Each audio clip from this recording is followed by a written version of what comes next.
The timing. The timing.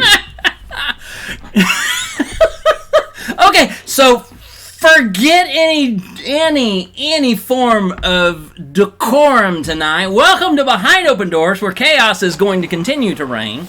I am Jeannie V, and good lord,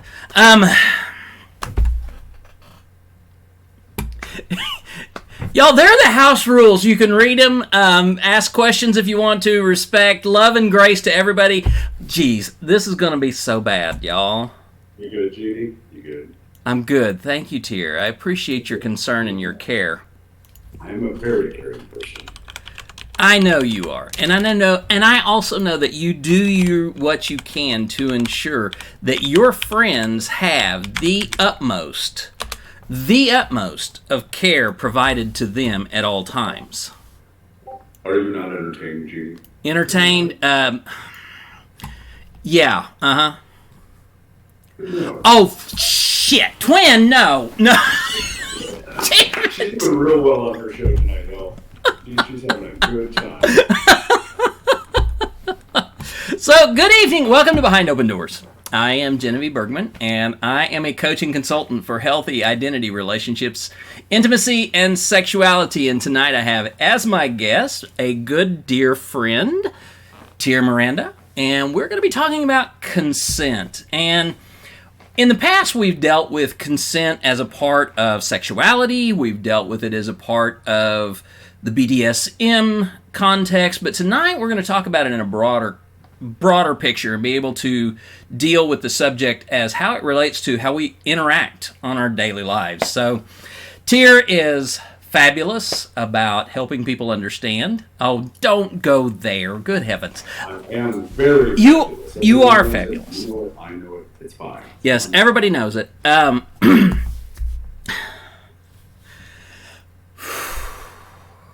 Center. When we talk about consent, what we're essentially talking about is an aspect of communication, an aspect of you know exactly what's going on, Tier. So, composure is now being reinstated. Is it? Yes, it is. So, Fantastic. Good to know.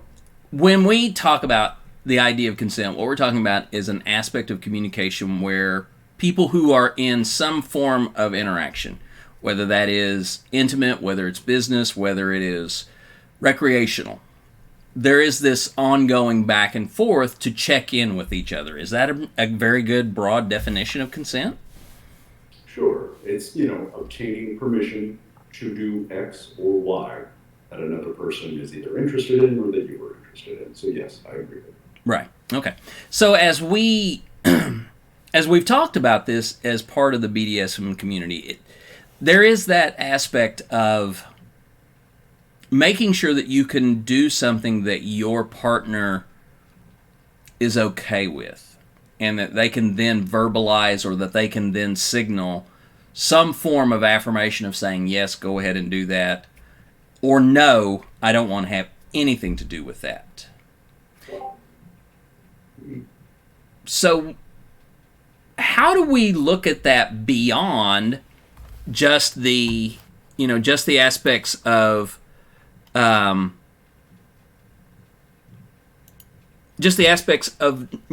human interactions? How do we take that out into the idea of the business world, for instance? Sure. I will say the idea of consent and communication, specifically within the BDSM or kink world, is very, very prescriptive and specific. Not only are you having that ongoing communication, whether it be verbal or noticing nonverbal cues in the moment, these are things that are discussed far ahead of time, sometimes even in a contractual manner, depending on the partnership or the dynamic. And so coming from that world and then having that flow out to the wider world of healthy relationships, whether they be, emotional, romantic, familial, or friendship, it's actually a great starting point because the idea of consent and communication is so much more complex and in-depth in that world.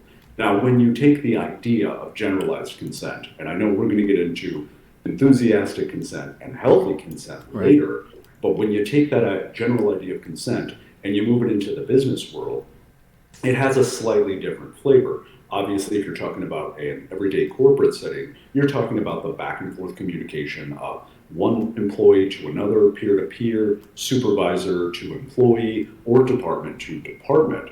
And so, knowing that whatever action that we take, specifically in the business world, could or may have an adverse reaction to another department, another person, another peer, the idea of consent and obtaining consent for something you're going to do in a business sense is very important. One of the things that I look at when I was back in the consulting world, we did a lot of project, program management, things like that. Any little change that was made would affect 10 different departments. So you had to have that contextual communication back and forth to a very high degree, or else you would end up with some negative reaction somewhere down the chain. And I think we can take that idea and extrapolate that to relationships because you're doing it on a micro level instead of that larger macro level. Right. Tira, we've had a request that you go ahead and put your headphones back in. So the TikTok folks are going to have to miss out because I knew my voice doesn't carry as well when I'm not using these. Yeah. So un momento, por favor. Plus, we had to do a little bit of Mouse tweaking aside. on the volume on my end just because of that. So, Oh, can you hear me over the headphones now? oh, fabulous! That is so much clearer. Thank you. Sorry, TikTok. Y'all are going to have to just deal or listen to both at the same time. Fantastic. So, when did you kind of sort of connect with intentional consent, meaning that it was something that you brought into everything that you did?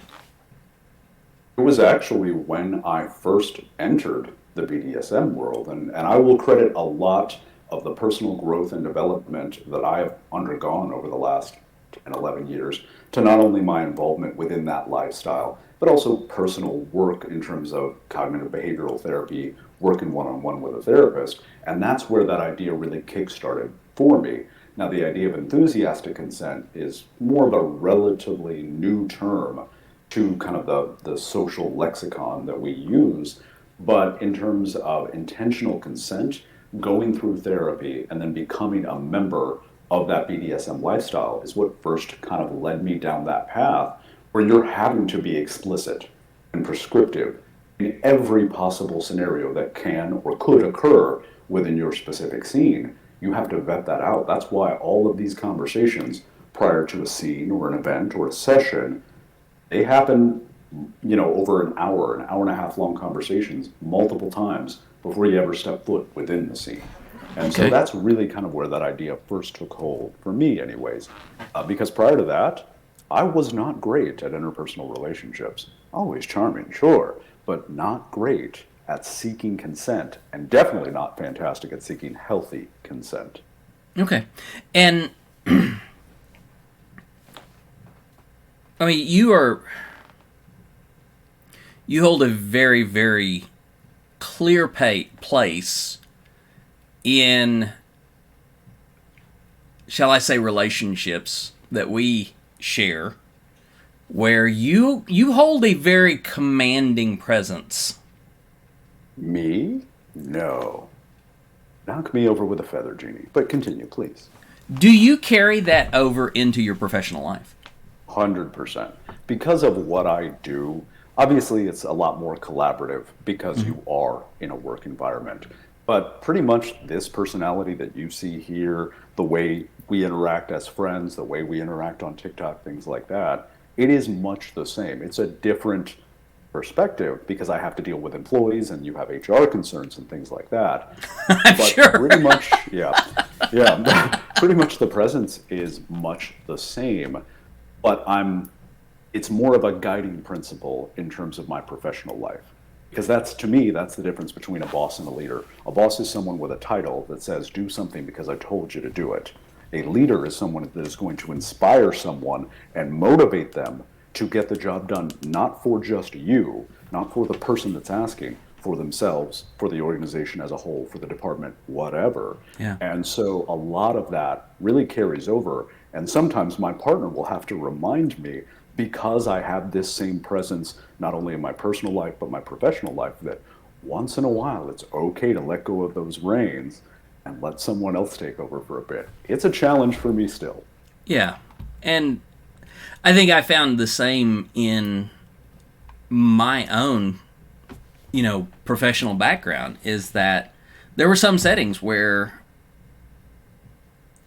I had to conduct myself in that way.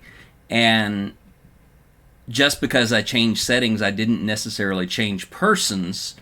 Sometimes I had to definitely adapt to who was around me and the situations that I was in, so that I didn't just step in and take ownership of something that wasn't necessarily mine. That is a great point. That flexibility is paramount, not only in the professional world, but in the personal world too. I think all of us, to an extent, do that on a small level. I think the people that are very good at it and are able to do it seamlessly and without having to try very much are the ones who are successful no matter where they go. The type that can step into any situation, in any environment, with any type or group of people and feel at ease and still command whatever it is in terms of attention or the conversation or whatever it is. Right. So I think folks like you and I, we've had a lot of interaction, personally on TikTok, things like that. That's something that we both have just inherently. That has to be learned behavior for others, and that's okay too, as long as you're doing it in a very healthy way. Yeah. And one one of the examples that comes to my mind where I had to do that on almost hourly basis at some point is when I was on ambulance. And whenever I went out on scene and I was doing patient care, I was the one sort of in this role of commanding the scene, working with that patient, asking that patient, getting that consent to do those things. But then it flipped whenever I got to the ER, and all of a sudden I was the one who was, working to give the nurses and the doctors and everybody else all of the information that they needed while still retaining that rapport with the patient. And I don't think we notice how quickly those roles and that power dynamic changes in our daily living. Absolutely. I think that's a wonderful point. And my regular professional life, I work in healthcare, and you see your example all the time because you still want to be open and relatable to the people that you're working with. In your specific example, on the ambulance, the patient, you are going to get folks from all walks of life, every demographic, every cultural background. But you and I both know walking into a hospital is a very specific and distinct environment. And in order to command respect in that environment, to have people listen while you're trying to triage or relay information, behavior changes, the tone changes, the direction, the directive changes. Yeah. And so, yeah, you're right. It happens everywhere, but that is a great example because healthcare is a wonderful little microcosm, its own little universe of that at play in every floor of the building. Yeah, but there's also a dark side to that in healthcare, in that there is some presumption of consent that just because a patient is in that hospital, that the staff can do what they will. And now we are seeing patient bill of rights that are saying, no, we have to retain some level of separation so that medical professionals must seek the consent of the patient so that the patient is an active participant in their own care. Absolutely. And that's a relatively new concept for healthcare. And I don't want to dive too deep into it because then I get myself in trouble when I talk about work. Yeah. But traditionally, healthcare norms, rules, and structures change at a glacial pace over the course of 10 to 15 years. So you can almost tell when big changes are coming within the healthcare system because you're like, oh, it's been about a decade or about 15 years. All right, we're going to catch up with the rest of the world. The pandemic has changed that significantly. But to your point, things like informed consent. So if you've ever gone in for a minor or major surgery and you're sitting there with your physician or whomever looking at all of the things that are about to be done to you and the risks associated, that's informed consent within the healthcare sphere. But like I said, that's a relatively, within the last 20 something years, new occurrence within healthcare. Very quickly, Tier, just to kind of bring you up to speed on things. Every one of us who is a transgender person going through hormone replacement therapy is well acquainted with informed consent. I figured. I figured. I know we're talking between the two of us to about four different audiences right now, so absolutely. Yeah, and the same thing was within the church.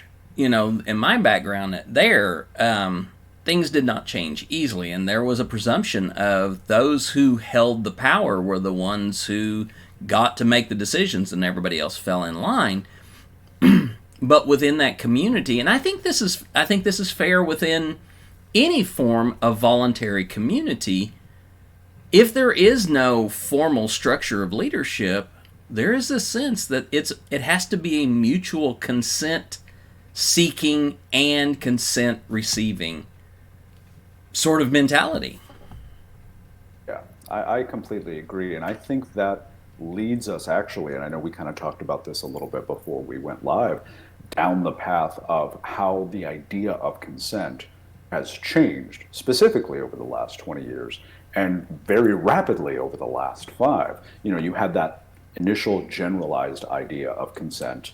I'm asking for permission to X and Y, Yeah. to enthusiastic consent, which is seeking for that presence of a yes rather than that absence of a no, because that actually had legal precedence in terms of consent back in the day. Wow. Now moving past and beyond that idea of enthusiastic consent to what you and I were kind of throwing around the term, it's not an actual term yet, but healthy consent, going further and having it be collaborative consent, contextual communication between both parties in a give and take methodology, not just asking for the explicit yes. Yeah. And I think that's one of the things that I love about consent that a lot of people don't grasp is it's not a position of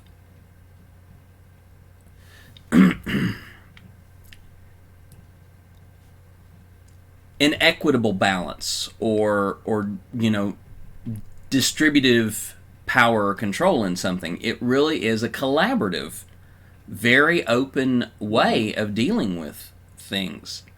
And I'm That's one glad of we're moving more towards that because as it becomes more collaborative, it starts to look more and more akin to consent within the BDSM world because that has been that way for a long time, at least since I've been a part of that lifestyle. yeah.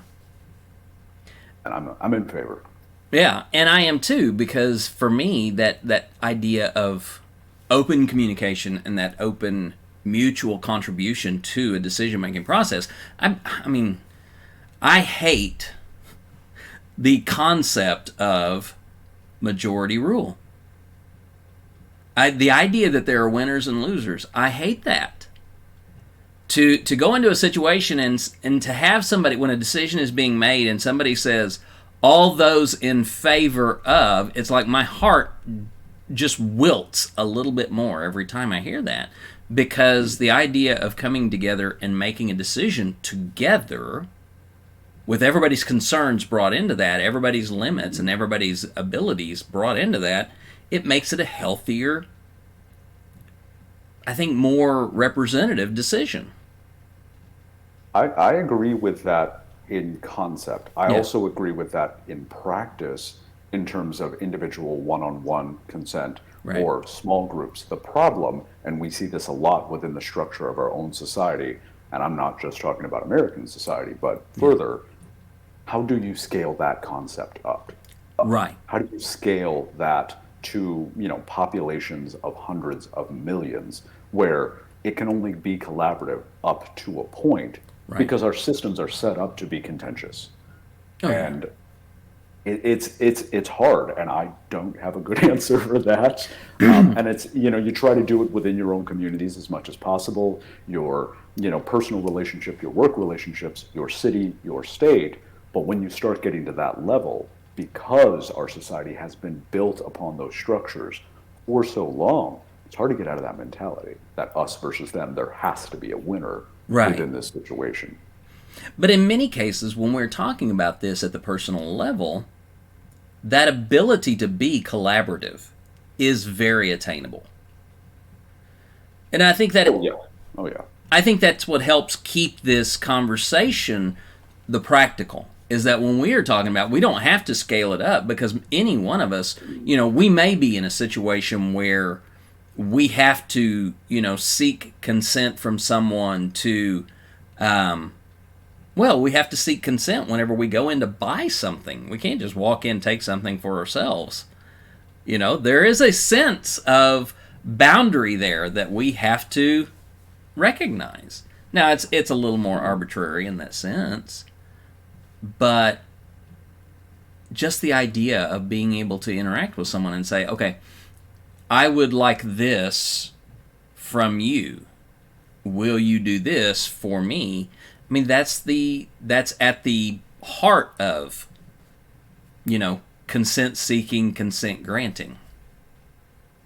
Also as consent as a means to compromise when we're talking about romantic relationships, partnerships, things like that, because it's that whole idea, and I know you're going to bring this up when we get to this point, but it's that whole idea of consent freely given and portions of consent taken. So when you're talking in terms of, a marriage, a partnership, things like that, yeah, I almost think that's where it begins. And if you have that healthy consent, coupled with good, healthy communication skills, you can use it as a means to find compromise.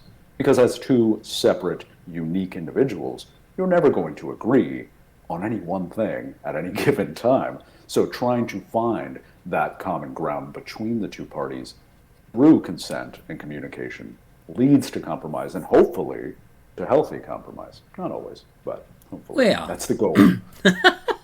Well, and healthy compromise is still not even understood in the general population. Sure. There's still I thought I knew healthy compromise and healthy relationships. I did not. I did not prior to where I'm at now. Yeah. What I thought of was healthy was a level of healthy, a modicum of health, but not general overall healthy. So. Right. And I've gauged myself in comparison to where I was, and as I have related with you and also with Twin, I have found that I am learning from you all. That... That's lovely, Jeannie. Thank you. Because we're learning too. Right. It's a back and forth thing. Yeah, and I think that's part of the relationship aspect, is that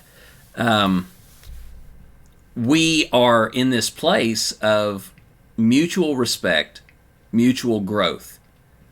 And as long as we are clear on boundaries and communication language, we can accomplish that idea of moving back and forth, of, seeking something, receiving something.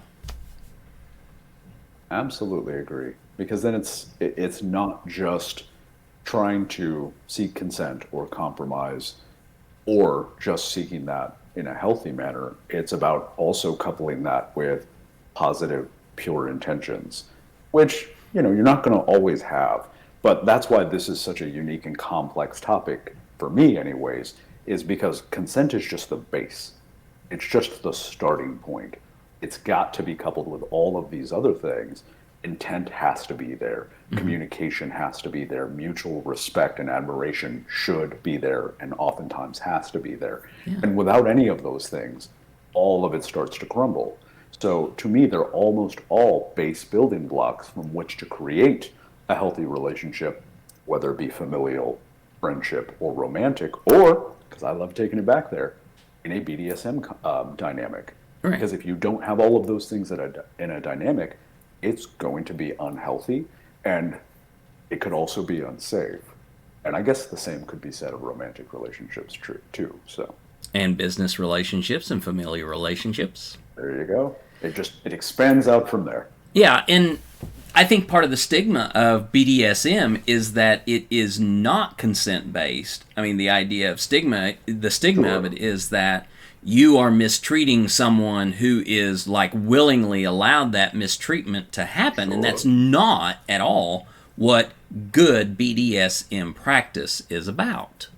it is so far from the intent and the norm within the lifestyle. But if you are on the outside looking in, you may not know that Right. because you're not familiar with the intricacies and complexities of that lifestyle. But also, there are and have been very small subset of practitioners who give the entire scene a bad name because that is exactly how they approach a dynamic or a scene, if you will.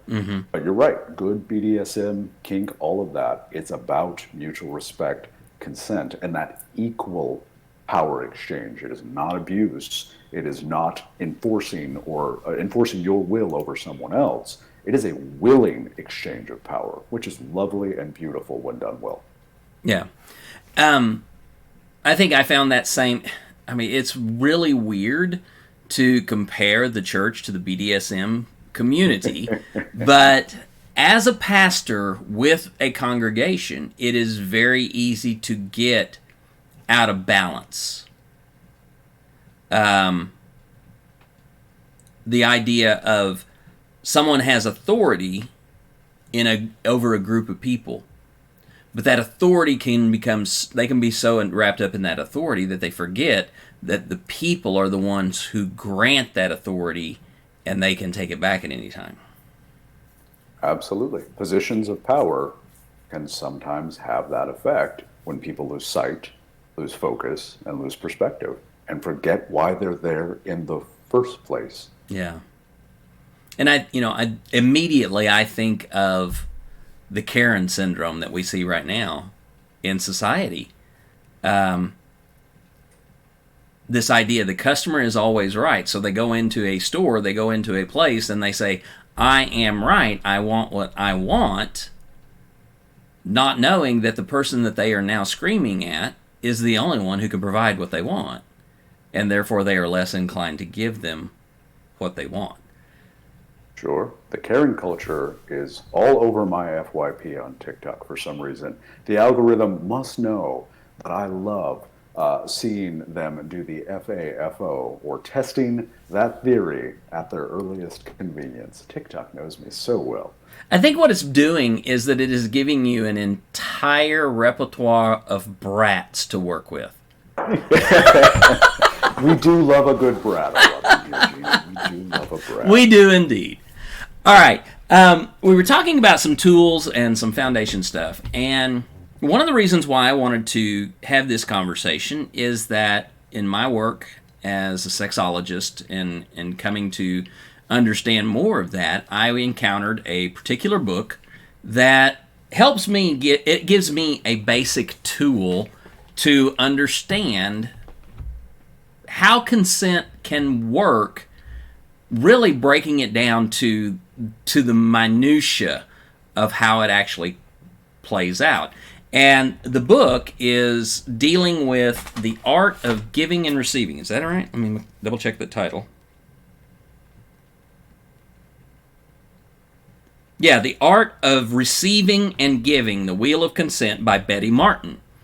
And in it, there is an actual image of a wheel that talks about the different aspects of consent. There is giving, there is taking, there is serving, accepting. There's a lot that goes into this. So, what is your take on this aspect of understanding consent? So this is actually a really fun topic for me because I had seen this Wheel of Consent once before. And then when you and I talked about having this discussion tonight on Behind Open Doors, I went back and I refamiliarized myself with this. And to me, as kind of we were saying earlier, it's the logical conclusion as we move beyond just enthusiastic consent. So really, and I don't know, are we going to flash the wheel up? Gene? I don't have it queued up. So. No worries. So when you're looking at this wheel, like Jeannie said, you got your serve and your take at the top, your allow and your accept at the bottom, and it's really meant to trace a circle around different types of expressions of love and affection. It's kind of that giving for them, freely for them, receiving for you, you being the one who are doing something and your partner or the other person being the one who is doing something, and trying to meet in the middle. So as we were kind of talking earlier about enthusiastic consent and moving beyond that, to me, this enters the realm, this concept of the wheel of consent from this book enters the realm of healthy consent. It is more collaborative, it is more communicative. So it's not just, hey, I would like to take that hat off your head. Do I have consent to do that? I know it's a very, very simple, generalized example, but I don't want to go whole into BDSM examples, even though they're my favorite. And it becomes more of a collaborative communication method and tool to not only reach consent, but to go beyond that in how to healthily express love and affection in a way that both partners are giving and receiving in the way that they prefer.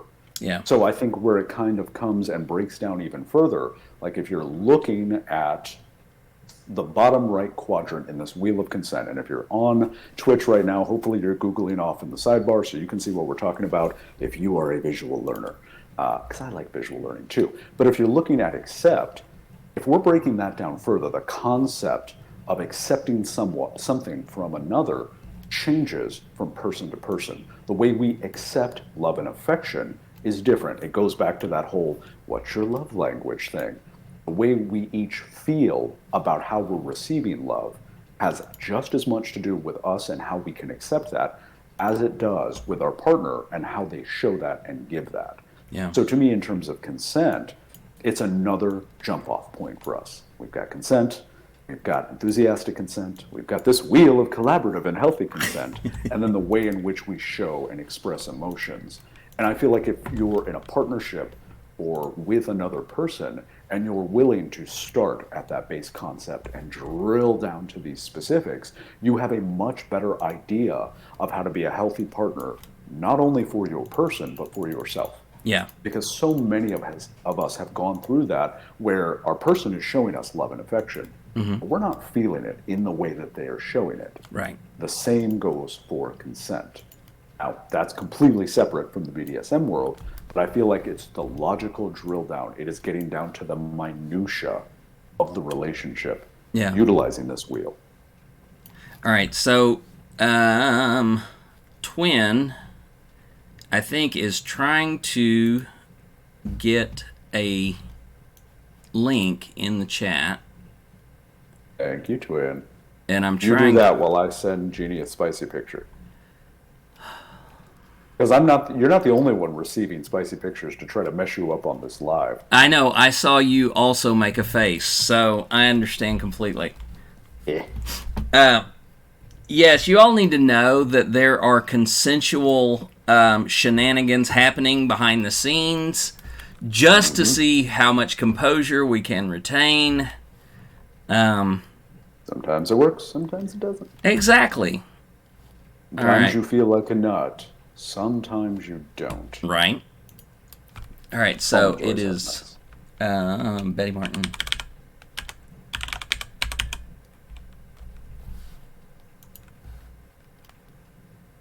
I see.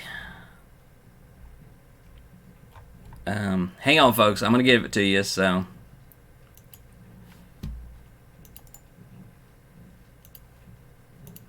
All right, so video. You can go to that link that I put in the chat over on Twitch, and that will take you to a page where you can download that and be able to see what we're talking about if you want to. But what we are essentially talking about is a 4-quadrant circle. In one corner, we talk about serving. In another corner, we talk about taking. In a third corner, we talk about allowing. And in the fourth corner, we talk about accepting. And while, there's a lot... When we talk about a consent, we really don't think about, I'm just going to ask for permission, right? It's more than that. It's deeper in that. So, for example, just the idea of taking and allowing. Those are sort of reciprocal. The idea of taking is the idea of saying, may I do something for you? Meaning that the I is the actor, but also the one receiving the benefit in that case. Right? Okay. Sorry, I need to get that out of the way. And then there is the idea of, crap, get all this out of the way. Cleared up. Get out of there. I don't want you in there. Yeah, okay. And then there's the idea of allowing it, and that is to take that and says, I will allow you to do this, or yes, you may do this for me, to me. You are very distracted. We will be in a second.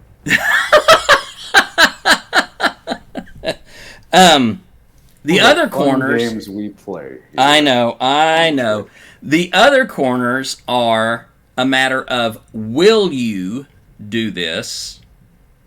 Seeking, permission. And the other side of it is, yes, I will do this, which is basically a granting of or a giving of to that person. So, when we are talking about a healthy, communicative relationship, do we do this intentionally, or is this something that we... No, the question needs to be this way. Is this something that we can do inherently right now, or do we need to be more intentional of this? I think yes to both. I think specifically, as I become more familiar with Miss Betty Martin's Wheel of Consent, there are parts of that fourth quadrant that healthy relationships will do inherently. When you are doing X for someone else to give them pleasure, to make them happy, that top left quadrant, the serving, if you're in a healthy relationship, you're going to do that for your partner. I'm going to do this for you because I know this makes you happy. Right. I feel that to bring all four quadrants together, that's not something that we are inherently good at as humans. It's something we must be intentional and thoughtful about. Because often what many of us do, some of it is trauma informed, some of it is societal based, is we will do things for others and we will do it for them, for their own happiness. We will do something for ourselves, give ourselves happiness. But oftentimes we don't give and accept with our own happiness and pleasure in mind, unless it's specifically for ourselves. You go out, I'm having a bad day, I'm going to go get myself some fancy, delicious food. I am doing something that makes me happy, that brings me pleasure. Or my partner's having a bad day, I'm going to bring them something from Starbucks or Target or whatever chain that is currently ruining the world. One of those things, but bringing those together, I'm going to allow someone to do X for me, for my pleasure, and for their pleasure, is something that to me is more intentional. It's not something that we generally default to. Now, I'm often speaking in generalities. We are all complex, unique individuals. But to me, in order to bring those all together, it has to be thoughtful. Now, you bring up a very, very touchy subject with me, in that there are many... Huh? Starbucks. No, that's not a touchy subject. I think we should just burn all of them to the ground. But I don't have a major opinion on them. But you and I, have run into situations where I'm not always willing to allow you to do something.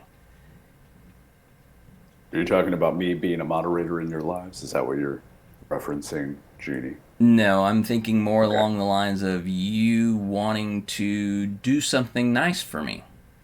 Ah, okay. You meant something sincere. I was going straight back to shenanigans. No. I'm talking about sincerely. But when there have been times when you have had to remind me that it's okay to receive something. And this is huge because I don't think that we consider this as a part of consent. Because for those of us who do have a bit of a trauma background and we say, I don't deserve anything good, or nothing good should come to me, Or it comes with a cost. or it comes with a cost, you know, nothing comes for free. And so therefore, I admit I struggle with this.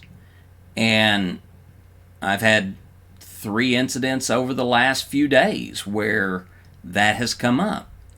I don't deserve this. This is not something that happens to me. In the process of that, giving can also be a function of helping someone understand that it's okay to receive. Because you have done that with me. I mean, there's been multiple cases of people that we know doing that with me and saying to me, it is okay to let someone do something for you. Now, I'm trying to remember that so that I can get to that place of, will you be willing to do this for me? Right. But it's really hard to make that intentional step sometimes. It's difficult, especially if you have trauma within your background, especially because our society conditions us as a societal norm not to believe that we are worthy of accepting X.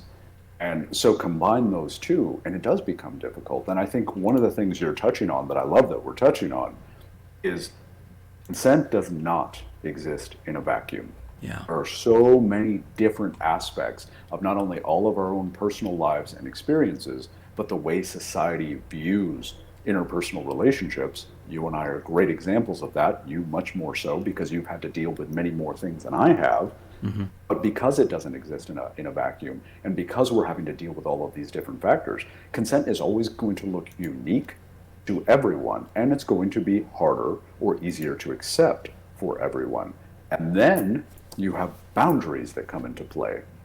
And I think as we all, as people, learn to establish healthy boundaries, not only for others, but with ourselves, it feeds back into that consent and communication model, wherein if you're asking me, can I have consent to do X, just because you're asking with pure intentions and, with a good heart in a friendly manner, that still may bump up against my personal boundaries that I'm establishing for whatever it is. Right. And so when we're talking about these concepts, it's difficult to remember that we're going to run into all of these different problems because we've each had unique experiences. It's okay to have a hard time accepting things.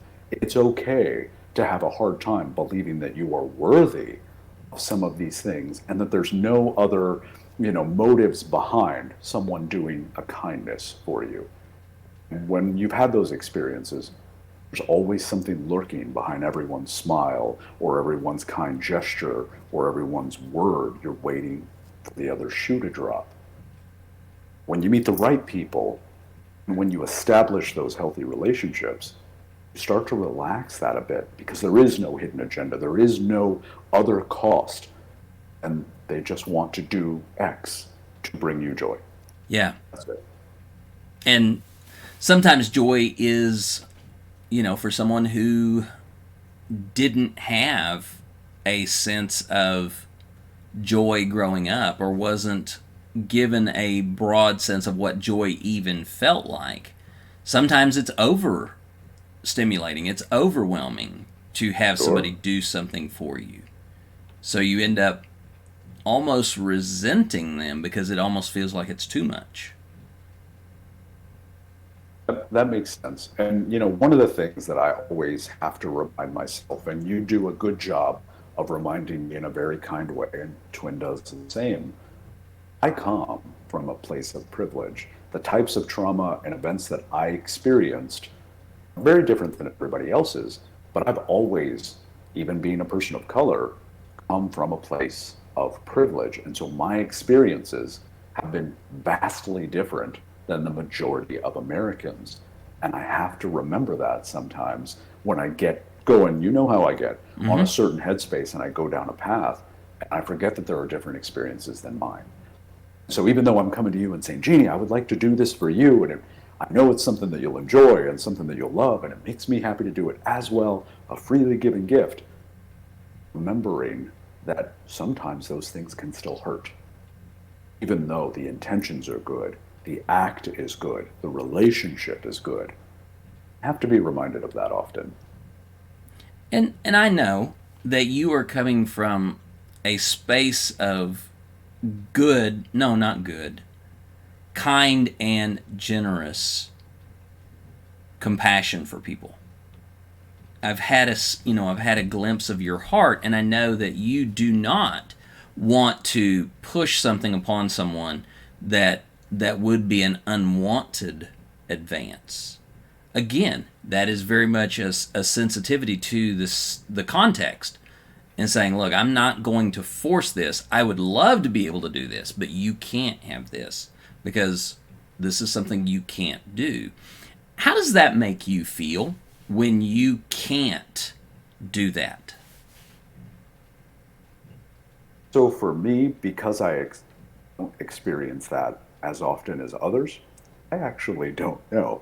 I mean, it goes back to, I know you were joking when we first started. It's that whole Tyr's going to do exactly what Tyr wants to do, pretty much under every circumstance. That is very true, and that's something that I've lived with for a decent amount of time in my life.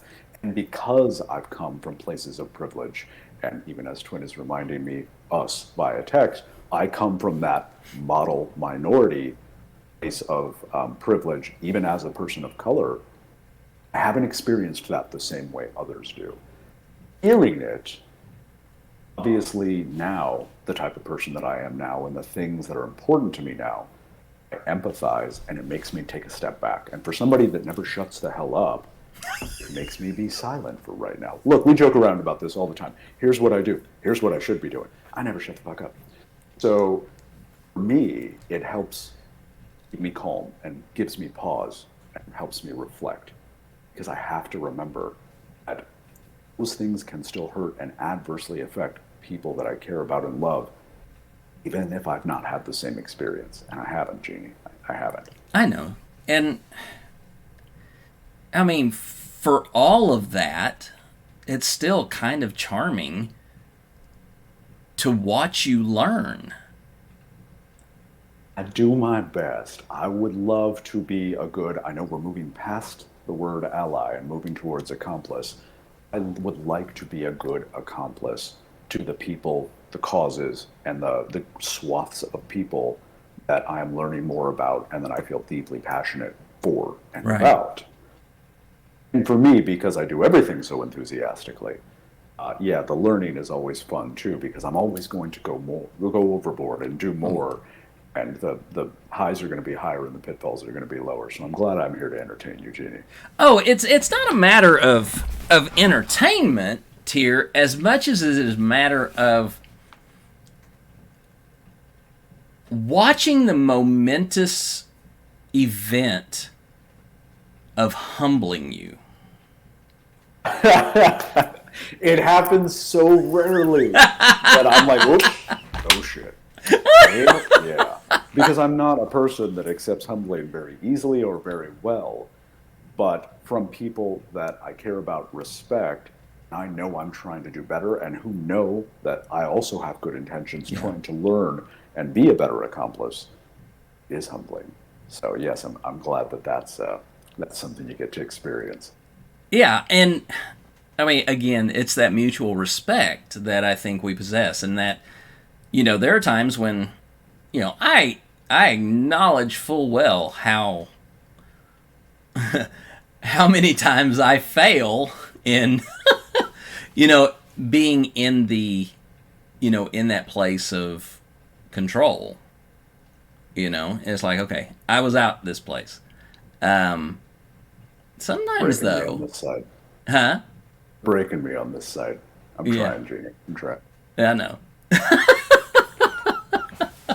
But sometimes there are times when you and I have moments where it's Sure. like we both know we're right, Sure. coming from our own positions. And I'm thinking of the scene in the Avengers movie when Thor brings the hammer down on Cap's shield, and then there's like a wave that goes out across and it just levels the forest. As long as you get to be Thor in this analogy, I am fine with that. But yes. The thing is, and I've said this, we do co-lives all the time because I love when we have these deep intellectual conversations and then right in the middle of it, we just start fucking with each other, which is lovely for me. But both of us are highly intelligent people who believe very deeply and passionately in our causes, yet are both very willing to learn and open to new ideas and concepts. And we're both hella stubborn. So, when those two powers combine, yes, you are. Don't think that you're not. When those two powers combine, well, yeah, I mean, you can snow yourself all you'd like, Jeannie. You're not going to snow me on that one. I know how hard-headed I am. But when those two things collide, yes, of course we're going to have those moments because we are going into it with very good, respectful intentions, but with lots of knowledge and experience to back up our positions. It's always fun when we reach that point of no return where we know we're not going to see eye to eye on this. We both have conflicting information that feeds into each of our experiences that gives us a certain perspective. It's still nice for us to be able to go, you know what?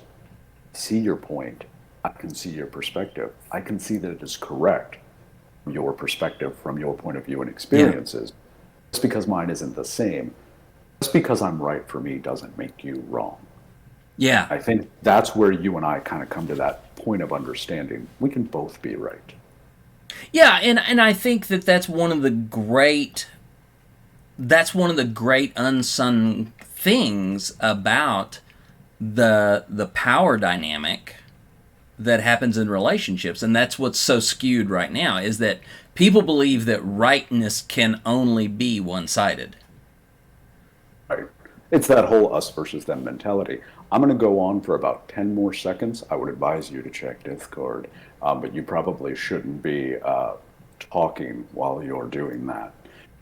Yes, I think there is a point where we can all come to a sense of mutual disagreement and both be correct in our own stances, and then go, all right, now where do we go from here? What is our logical next step? Knowing this about each other, coming with good intentions, how do we move forward? How do we create something new with both of our perspectives taken into account? Yeah. And I think that, for me, that was a wonderful lesson that I learned from someone who is very, very formational in my life, is that we can come to a subject from two completely different points of view, both be completely right, but not have to try to push one off and say, well, mine is the more right. Right. And I love that ability to be able to do that. And I know that it takes a lot of work for some people to be able to accomplish that, but it is a sense of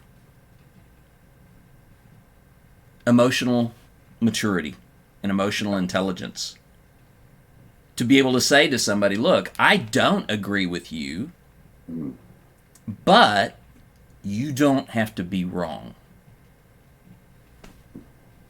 And I think you hit the nail absolutely on the head there. It takes a certain level of emotional maturity to be able to reach that.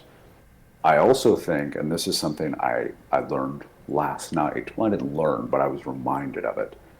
Most people don't have the capacity to have these types of in-depth conversations about their views, perspectives, or ideals. It's exhausting to them because this is work. Trying to reach a place of mutual understanding and respect is freaking work. Most people just aren't down for that. They want to say their tagline and then just have you agree with it or believe it and then go about their merry way. Yeah. They don't want to put in the effort that it takes to hear someone else's opinion, empathize with their opinion, put themselves in that perspective, and then reevaluate their own stance. People aren't down for that. Yeah. And for anyone who may wonder what in the Consent hell. granted, twin. Huh?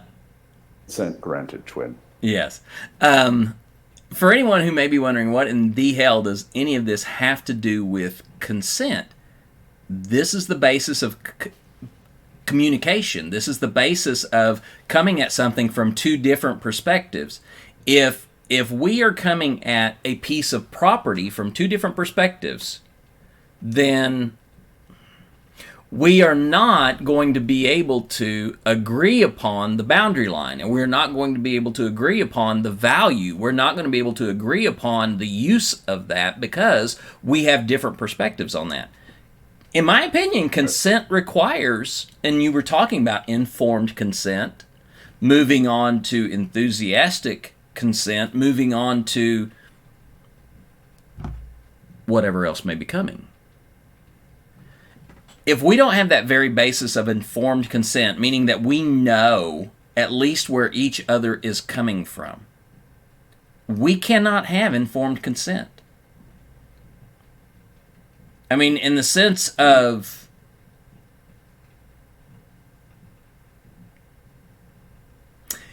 You're good, Jeannie. You good? I'm good. Okay. Thanks, Tier, for All checking right, in on me. all right. In make the sure. sense of Moment. if we have a person that we do not trust because we do not understand where they are coming from, we're not going to grant them consent, no matter what it is. It is an unknown factor. They are a variable that we cannot predict. Yes. Because you don't have that trust in that other person, consent is going to be a lot harder to grant in those circumstances. You were talking specifically a couple of minutes ago about the goalposts moving in a lot of these conversations. Going back to consent from a BDSM perspective, this is why structural conversations, the absolute first thing you do, you're having these conversations with a person in a dynamic so that the goalposts don't move. The goalposts can never move mid-scene within that world. Well, there's two exceptions, but as a general rule, those goalposts don't move. Right. It's the concept of, hard limits and soft limits. Those hard limits, those are the goalposts. You don't get to go there. You don't Right. get to press against them. So when we talk about consent in regular relationships, romantic relationships, familial, whatever, those goalposts are constantly moving. Yeah. So does it behoove us to establish those structured parameters first, like we would in the BDSM world? I think there's some merit to that. Well, and I mean, we make a joke about it in our household, but we have family rules. And while they are ridiculous in how they sound, they do form a set of, look, this is the expectation. This is how we are going to function as a family. And when you violate these, it is harder for us to function as a family. So, I think even sometimes just clarifying that in a family relationship, we do it with job descriptions. We do it with workplace behavioral rules. I mean, we already have those boundaries established. Right. I feel like it's even more important to have them in a familial setting, especially if you don't have the greatest relationship with that immediate family. I know Yeah. you and I have kind of talked about some of your family history, and I've talked about some of mine, but I love to use my mom as a great example of that because she and I have a much better relationship now than when I was younger, but I had to set those hard limits around the structure of how she would communicate and what she would communicate about to me in order to maintain a healthy relationship. The relationship was off the table. I feel like, especially because all of us have a toxic family member, Yeah. all of us have someone within our immediate circle of family members that is detrimental to our health. And Oh, yeah. so allowing them to constantly press past those hard limits and change the goalposts is unhealthy for not only the relationship, but for us as people. I feel like you have to keep it. Yeah, absolutely. And I think that there was something that was said in there that really does relate to marginalized communities. And that was going back to this idea of we don't always trust, as transgender, as non-binary, as gender non-conforming, we don't always trust cisgender population. Good reason. Yeah. I mean, when I step into a new context surrounded by cisgender people, I really do go back into my shell. I really do retreat and go into a mode of I need to watch. I need to see what is happening around me, and it becomes very difficult for me to receive something from someone, whether that's a compliment, whether that's a gift, whether that's a service, because I don't know what's on the other side of that. And Going back to that point of there's something hiding behind it, Yeah. waiting for the other shoe to drop. yeah, I would just like to say, and I know I'm derailing your point, as a cisgendered person, I appreciate you letting me come into your space and be a part of our chosen family. That actually means a lot to me, especially knowing this. yeah, you mean a lot to me. All right, and we have built trust to an extent that, hell, I don't know when it happened, but at some point we forged this idea of you and I are family. And that we are a part of working together to make something beautiful. Absolutely. So I don't see you as cisgender. I see you as family. I And very much appreciate that. it's not a matter of, it's not a matter of worrying about, are you going to screw up? You're not, because you don't want to hurt me. You don't want to do something to me, and therefore I have that openness to be able to give you permission to be a part of my life. But every time I encounter somebody new, every time I encounter a new individual that comes into the mix, it's another process of going one step further to build that relationship so that that trust can be given, and so that I can grant that to someone, so that I can be a part of that. Again, that gravity is not lost on me. Thank you again. As Twin just reminded us, apparently I'm queer adjacent. Well, as I like to remind you, Gonna be a Metro thing again? it's going to be a Metro thing again. I mean, your gender is Metro, your sexuality is queer adjacent, so you're a Metro QA. I'm just full of glitter and drama. That is very much the fact. I don't know if we've got any questions tonight or not. I haven't seen anything. Nobody has given me a flag to say, Jeannie, we need your attention over here. All we get is spicy pictures in text, on Discord. Phenomenal. Okay, so Brianna did ask this pressing question. What is your favorite coffee brand? You. I don't have a favorite coffee brand. This is me talking shit about Starbucks earlier, wasn't it? Yeah, I think so. Okay.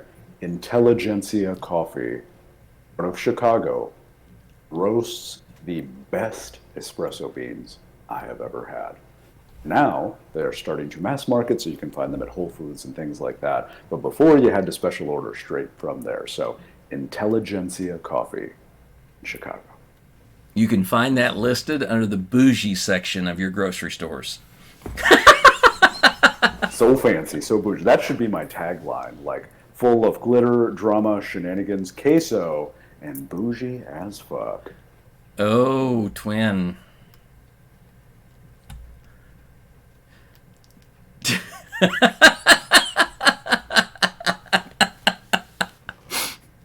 I love. I'm not mad. I'm just disappointed. All right, if there are any more questions, I would love to be able to grab those. We can bring those out. But if not, we're going to go ahead and wrap tonight up. Tier was very grateful that when the subject of being on the show tonight came up this morning, he was like, why, yes, let's do that. And I am very grateful for your willingness and your enthusiastic consent to being on the show. I love watching this show from a bystander perspective. And the one time that I was on the show before with Twin was a great experience. And that was before we had really established this strong familial bond. Yeah. And now that we have, and we constantly fuck with each other in each other's lives on TikTok, I'm like, this is great. Yeah, I will absolutely be on the show. Thank you. Well, extending that into, Snapchat and True, that's true. Discord and Brat Mafia Dom Switch group. I see you lurking here and here. yeah, they are lurking everywhere around us. Oh, I see. So, Okay, -1. oh, all right. Any other questions coming in? I'm going to have to go back and watch the chat. I don't even have to watch the video. It's just watch the chat because I know that there has been a riot happening in the chat. Fantastic. Well, and the people on my chat, when they stopped being able to hear you on TikTok, it dwindled, which is fine. Right. Because I know they're watching both at the same time.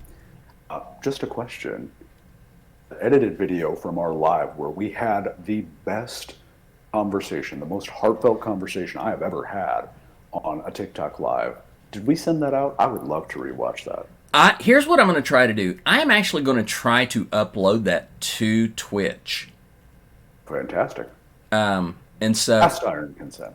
because I'm having difficulty trying to get that uploaded to my Gmail or my Google Drive or any of that stuff. So I think I'm going to just try to upload it to Twitch and see what happens. Okay. I would love to watch that. I know Twin and I were talking about that, and I told her, I said, this is the best, most impactful live I've ever done on TikTok. And it was completely impromptu, and it started out with us just giving each other hell on your live. And it turned into a very serious and very emotional conversation, and I loved it. It was wonderful. I did too. Chef's kiss. Yeah, that night was one of those moments of bonding. And it's weird. Granted, Yeah, weird. you and I are both exhibitionists to some degree. But I think that conversation that we had on that live was an amazing example of intimacy on exhibition. Mm-hmm. And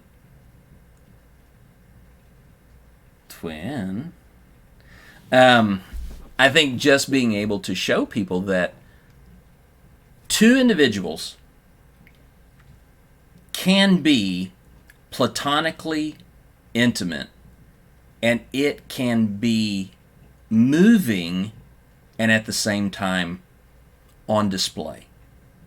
That people don't have to hide intimacy. They don't have to be afraid of intimacy. That we can actually live it out in public so that people can see it. And I think that's one of the great great spectator rewards of that time. I completely agree, and I say it often and loudly. Tell your people you love them. Tell your friends and your family you love them. Show that emotion and affection. And especially for cisgendered men, that is frowned upon from a societal standpoint from forever, ever ago.